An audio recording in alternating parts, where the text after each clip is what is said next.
Di video ini saya akan mempresentasikan tugas sejarah materi mengenal manusia purba. Sebelum itu, apa pengertian manusia purba?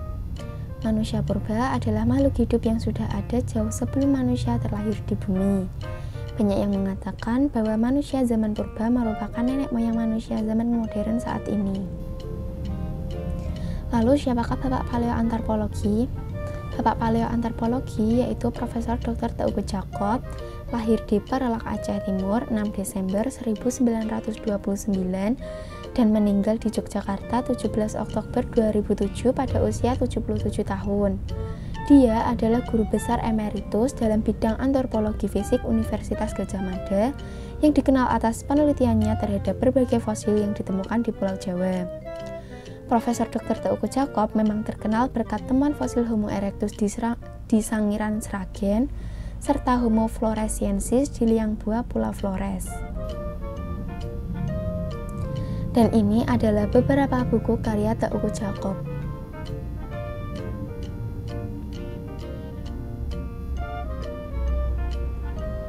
Berikut adalah peta persebaran manusia purba.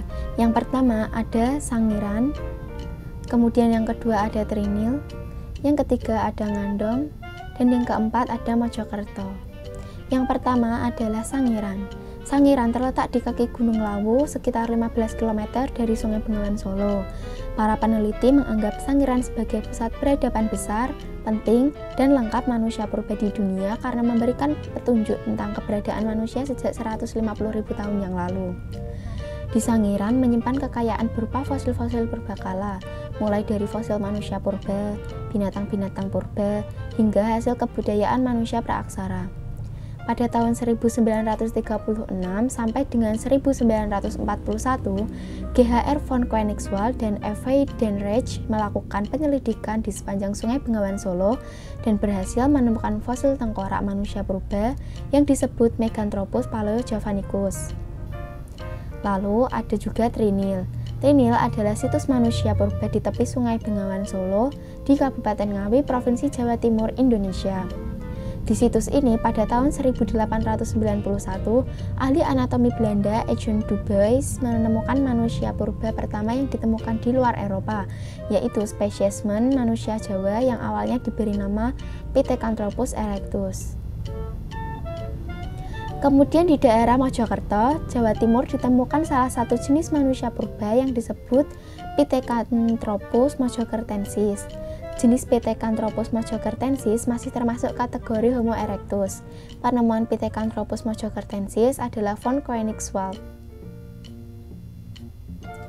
Selain itu, ada juga ditemukan manusia purba tepatnya di Ngandong, Jawa Tengah. Manusia purba jenis Pithecanthropus soloensis ditemukan oleh von Koenigswald, Terher, dan Oppenurth. Selanjutnya, berikut ini adalah jenis-jenis manusia purba. Yang pertama ada Meganthropus paleojavanicus. Meganthropus paleojavanicus berasal dari kata mega yang berarti besar dan anthropos berarti manusia, dan paleo berarti tertua, serta javanicus berarti Jawa. Manusia raksasa ini diperkirakan hidup antara 2 juta hingga 1 juta tahun lalu pada zaman Paleolitikum atau zaman batu. Fosil Meganthropus paleojavanicus ditemukan pertama kali di Sangiran, Jawa Tengah oleh peneliti kelahiran Jerman Belanda von Koenigswald pada tahun 1936 dan 1941. Temuan fosil Meganthropus paleojavanicus yang pertama berupa bagian rahang bawah sebelah kanan, rahang atas sebelah kiri, dan 3 buah gigi yang terdiri atas gigi taring dan 2 geraham. Lalu, apa saja ciri-ciri dari Meganthropus paleojavanicus? Yang pertama, pipi tampak tebal dan menonjol. Yang kedua, mempunyai postur tubuh seperti raksasa dengan tinggi badan bisa mencapai lebih dari 2000 meter. Yang ketiga, otot rahang kuat dan tidak memiliki dagu. Yang keempat, volume otot berkisar 900 cc. Yang kelima, tonjolan belakang kepala cenderung tajam. Yang keenam, tulang kening tampak menonjol dan tebal. Yang ketujuh, perawakan tubuh tampak tegak. Kedelapan, otot tengkuk yang tebal. Dan yang kesembilan, makanannya berupa tumbuh-tumbuhan. Selanjutnya, Homo erectus. Homo erectus adalah jenis manusia yang telah punah dari genus Homo.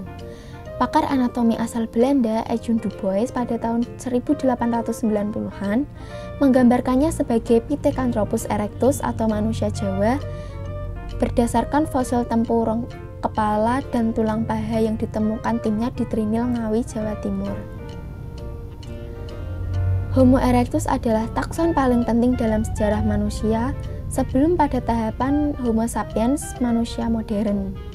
Homo erectus pada awal penemuannya diberi nama ilmiah Pithecanthropus erectus yang memiliki arti manusia kera yang dapat berdiri. Telah ditemukan sebanyak 50 individu fosil manusia Homo erectus di Sangiran. Jumlah ini mewakili 65% dari fosil Homo erectus yang ditemukan di Indonesia atau 50% dari populasi Homo erectus di dunia. Secara spesifik, berikut adalah ciri-ciri dari Homo erectus. Yang pertama, tengkorak cenderung. Bagian tengkorak cenderung tegak, pendek, dan rendah. Yang kedua, tulang belulang lebih kuat dan tebal. Yang ketiga, volume otak adalah 750 hingga 1250 cm3.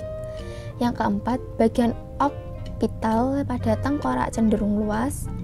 Yang keempat, email pada gigi cukup tebal. Yang keenam, gigi geraham memiliki 2 puncak. Yang ketujuh, bagian tulang belakang cenderung lebih panjang.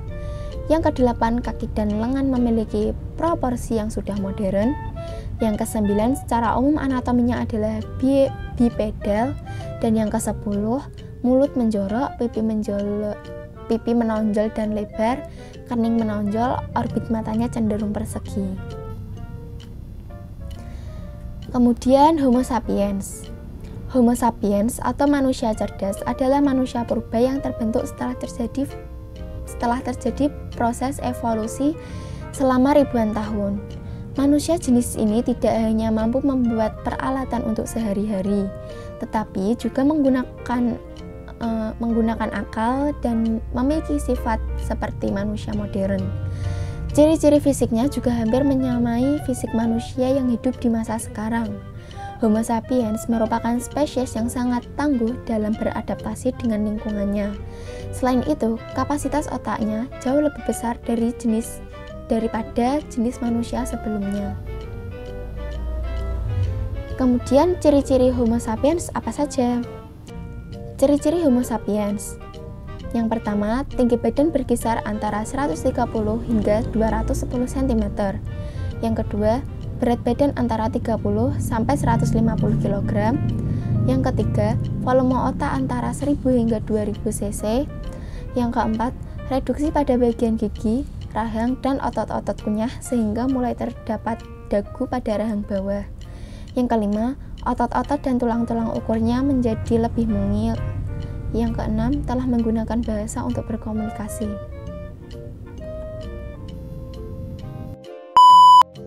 Sekian video presentasi dari saya, kurang lebihnya mohon maaf. Wassalamualaikum warahmatullahi wabarakatuh.